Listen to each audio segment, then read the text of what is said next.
KF-21의 진짜 승부처는 이제 기체가 아니라 엔진입니다. 대한민국은 이미 전투기를 조립해 달리는 단계를 넘어섰고 지금부터는 전투기의 심장까지 직접 만들 수 있느냐를 두고 국가 총력전에 들어갔습니다. 핵심은 16,000파운드급 국산 전투기 엔진입니다. 현재 KF-21에 들어가는 미국산 F-414 엔진은 기본 추력이 약 14,000파운드이고 F톱 버너를 쓰면 22,000에서 24,000파운드까지 올라갑니다.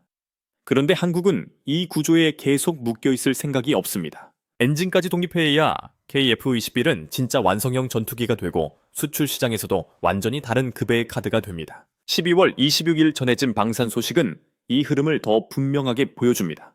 한 달도 안 되는 짧은 기간에 신규 계약 규모가 3조 원을 훌쩍 넘었습니다. 연말이라고 속도를 늦춘 것이 아니라 오히려 마지막까지 해외 수출과 국내 사업을 동시에 끌어올린 겁니다. 한화요로스페이스 K, AI 현대로템, LIG 넥스원 같은 주요 기업들이 북유럽, 북미 국내 사업에서 동시에 계약을 터뜨렸습니다. K방산이 강하다는 말이 홍보 문구가 아니라 숫자로 증명되는 순간입니다. 가장 먼저 눈에 띄는 것은 한화요로스페이스의 에스토니아 진출입니다. 한화는 에스토니아와 천무 수출 계약을 4,400억 원 규모로 체결했습니다. 에스토니아는 나토 회원국이고 우크라이나 전쟁 이후 방위비를 공격적으로 늘리고 있는 발트 지역 핵심 국가입니다. 이번 계약에는 천무 발사대 6대와 사거리 80km, 160km, 290km급 유도 미사일이 함께 포함됩니다. 현지 부품 생산과 유지 보수 정비까지 묶은 장기 협력 구조입니다. 한번 에스토니아를 뚫으면 라트비아, 리투아니아, 노르웨이 같은 주변 국가로 확장이 쉬워집니다. 한화 시스템은 미국 보잉과 손잡고 F-15K와 F-15 EX에 들어가는 대화면 다기능 전시기를 공급하기로 했습니다. 이 장비가 중요한 이유는 한국의 디지털 항공전자 장비가 미국 시장에 본격적으로 들어간 첫 사례라는 점입니다. KF-21에 적용된 기술력이 검증됐고 이제 그 기술이 미국의 F-15 계열 전투기에도 연결되는 구조가 된 겁니다. F-15 계열은 미국뿐 아니라 한국, 일본, 사우디아라비아, 이스라엘도 운용합니다.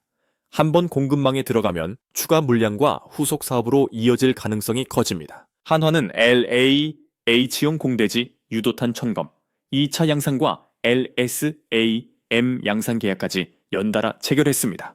LSAM은 한국형 미사일 방어 체계의 핵심입니다. 이 장비가 양산 단계로 들어갔다는 것은 한국의 독자 방공망이 구호가 아니라 실제 전력화 단계로 가고 있다는 뜻입니다. 여기에 KAI와 T-50 수출용 엔진 공급 계약까지 이어지면서 해외와 국내를 가리지 않고 방산 사업이 동시에 커지고 있습니다. KAI도 민항과 방산 양쪽에서 속도를 내고 있습니다. 영국 에어버스와 A350주 구조물 추가 공급 계약을 5천억 원 넘는 규모로 맺었습니다. 민항기 구조물 시장에서도 한국 항공산업이 계속 자리를 잡고 있다는 의미입니다. 국내에서는 KF-21 추가 무장 시험 사업 계약도 체결했습니다. 이 시험은 단순한 장비 확인이 아닙니다. KF-21을 실제 전투 임무에 투입할 수 있는 완성형 전투기로 끌어올리는 마지막 단계입니다. LIG 넥스원도 ADD와 사업 계약을 이어가고 있습니다. KF-21에 들어갈 단거리 공대공 유도탄 개발까지 함께 추진됩니다. 이 흐름이 완성되면 KF-21은 공대공과 공대지 무장을 국내 기술로 갖춘 전투기로 발전합니다. 기체 항전 장비 무장 체계가 하나씩 국산화되는 가운데 마지막으로 남은 가장 어려운 벽이 바로 엔진입니다. 현재 KF-21의 부품 국산화율은 이미 70%를 넘어섰습니다. 이 수치는 단순한 자랑이 아닙니다. 국산화율이 올라가면 생산 단가가 내려가고 정비와 부품 공급에서도 외국 의존도가 줄어듭니다. 해외 고객 입장에서는 성능뿐 아니라 가격 운용 조건 수출 승인 문제가 중요합니다. KF-21은 시간이 갈수록 성능 대비 가격이 좋은 전투기로 자리 잡고 있습니다. 하지만 엔진이 외국산이면 마지막 독립성은 여전히 제한됩니다. 지금 KF-21은 미국지 이 계열의 F-414 엔진을 한화요로스페이스가 면허 생산하는 방식으로 운용하고 있습니다. 당장 비행과 전력화에는 문제가 없지만 장기적으로는 완전한 독립이라고 볼 수 없습니다. 엔진이 외국산이면 수출 승인, 정비 제약 부품, 공급 성능 개량에서 외부 변수에 묶일 수밖에 없습니다. 내가 만든 전투기인데도 마음대로 팔거나 개량하지 못하는 상황이 생길 수 있습니다. 그래서 엔진 국산화는 선택이 아니라 필수입니다. 한국은 이미 한 번 뼈아픈 경험을 했습니다. KF-21 초기 개발 과정에서 록히드 마틴의 협력이 있었지만 미국은 F-35 40대 도입이라는 대형 계약에도 불구하고 핵심 기술을 넘겨주지 않았습니다. AES, AV 레이더. 저고에선 탐색 추적 장비, 전자광학, 표적 장비, 전자전 장비, 같은 전투기의 눈과 귀, 두뇌에 해당하는 기술들이 막혔습니다. 그 순간 한국은 깨달았습니다. 결국 우리 손으로 만들지 않으면 답이 없다는 현실입니다. 그 결과 한국은 항전 장비와 센서 구조물 무장체계에서 빠르게 독자 기술을 쌓았습니다. 그리고 이제 마지막 심장부인 엔진으로 향하고 있습니다. 산업통상자원부가 전투기, 엔진 기술을 국가 첨단 전략 기술로 지정한 것도 이 때문입니다. 이 말은 국가가 중간에 멈추지 않고 끝까지 가겠다고 선언한 것과 같습니다. 총 사업비는 5조 원대입니다. 방위사업청 국방기술진흥연구소, ADD 국가연구기관, 민간 대기업까지 참여하는 초대형 국가 프로젝트입니다. 미국의 대표 싱크탱크시 SIS도 이 문제를 직설적으로 지적했습니다. KF-21을 제대로 운용하고 특히 사우디아라비아 같은 대형 수출 시장을 현실화하려면 외국산 핵심 부품에 묶인 구조를 줄여야 한다는 취지입니다. 결국 엔진까지 독립해야 KF-21은 수출 전투기로서 완전히 다른 위치에 설 수 있습니다. 전투기 엔진은 성능이면서 동시에 정치입니다. 엔진을 누가 쥐고 있느냐가 수출과 운용의 자유를 결정합니다. 하지만 전투기 엔진은 가장 어려운 기술입니다. 특히 고압 터빈은 엔진 난이도의 정점입니다. 이 구간은 초고온 초고속 회전, 엄청난 원심력 반복 피로가 동시에 걸립니다. 터빈 블레이드와 디스크가 한번 깨지면 출력이 조금 떨어지는 정도가 아니라 엔진 전체가 치명적인 손상을 입습니다. 내구성을 높이면 무게가 늘고 무게를 줄이면 안전 여유가 줄어듭니다.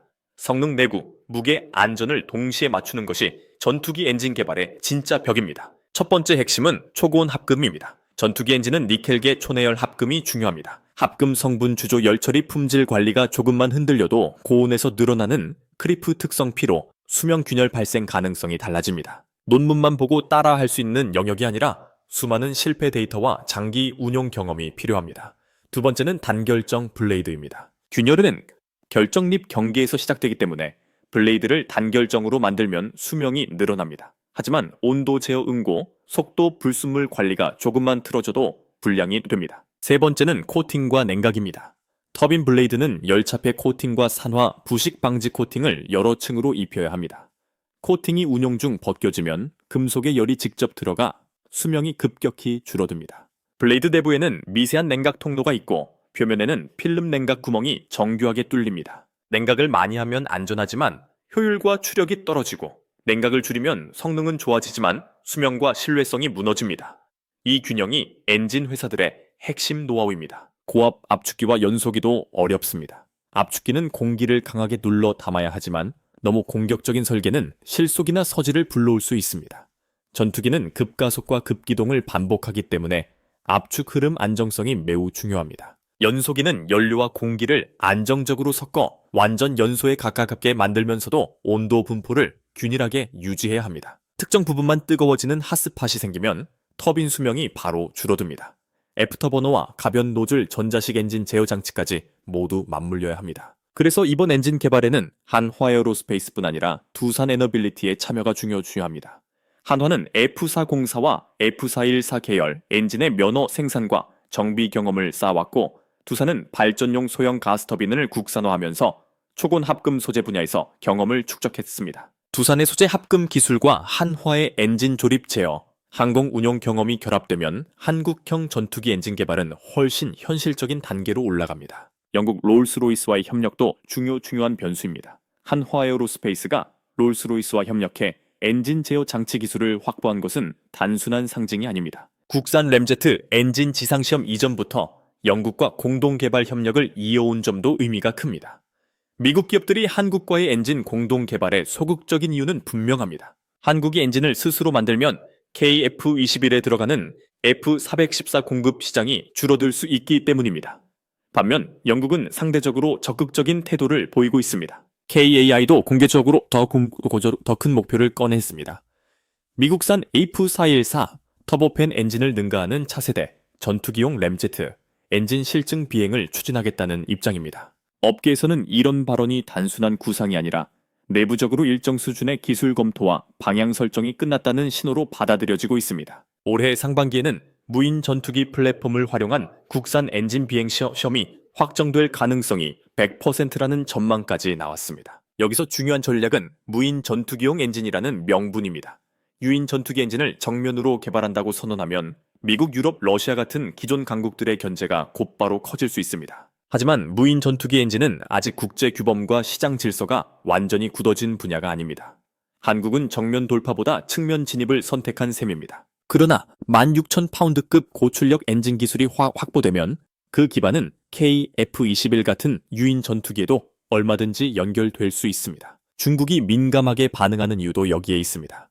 중국 관영 매체와 항공 전문지들은 한국의 16,000파운드급 국산 엔진 계획에 대해 난이도가 높고 당이 성과가 어렵다는 식의 의구심을 제기하고 있습니다. 하지만 그 속에는 한국의 기술 자립 속도를 경계하는 시선이 깔려 있습니다. 중국은 막대한 자금을 투입하고도 고성능 항공 엔진에서 어려움을 겪어왔습니다. 파일 속에서는 중국이 40조 원을 쏟아붓고도 넘지 못한 벽이라는 표현까지 등장합니다. 결국 KF-21 엔진 국산화는 단순한 부품 교체가 아닙니다. 이것은 한국이 앞으로 수십 년 동안 항공 방산 주권을 쥘 수 있느냐를 가르는 시험대입니다. 완제품 엔진을 사서 쓰는 것은 당장은 편해 보이지만 기술 이전이 막히고 수출 승인이 걸리고 후속 개량이 제한되면 전체 전투기 사업이 흔들릴 수 있습니다. 한국은 이미 그 위험을 경험했습니다. 그래서 지금의 선택은 분명합니다. 조용히 빠르게 그리고 확실하게 엔진 독립으로 가야 합니다. KF-21은 이제 세계 시장에서 단순한 신형 전투기가 아닙니다.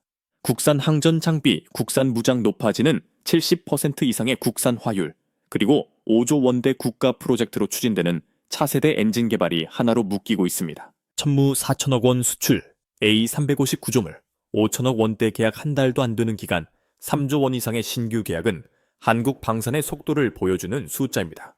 그리고 그 흐름의 가장 깊은 곳에는 엔진 독립이라는 더 큰 목표가 있습니다. 이 엔진을 뚫어내는 순간 대한민국은 더 이상 남의 심장을 빌려 전투기를 날리는 나라가 아닙니다. KF-21은 진짜 한국형 전투기로 완성되고 무인 전투기와 차세대 항공 전력까지 이어진 우아시션 및 지역까지는 새로운 산업체의 지도가 열립니다. 지금 벌어지는 엔진 개발은 기술 싸움이면서 수출 싸움이고 국가 전략의 싸움입니다. 한국이 이 벽을 넘는다면 K방산의 다음 무대는 지상 무기와 미사일을 넘어 하늘의 심장까지 확장될 것입니다.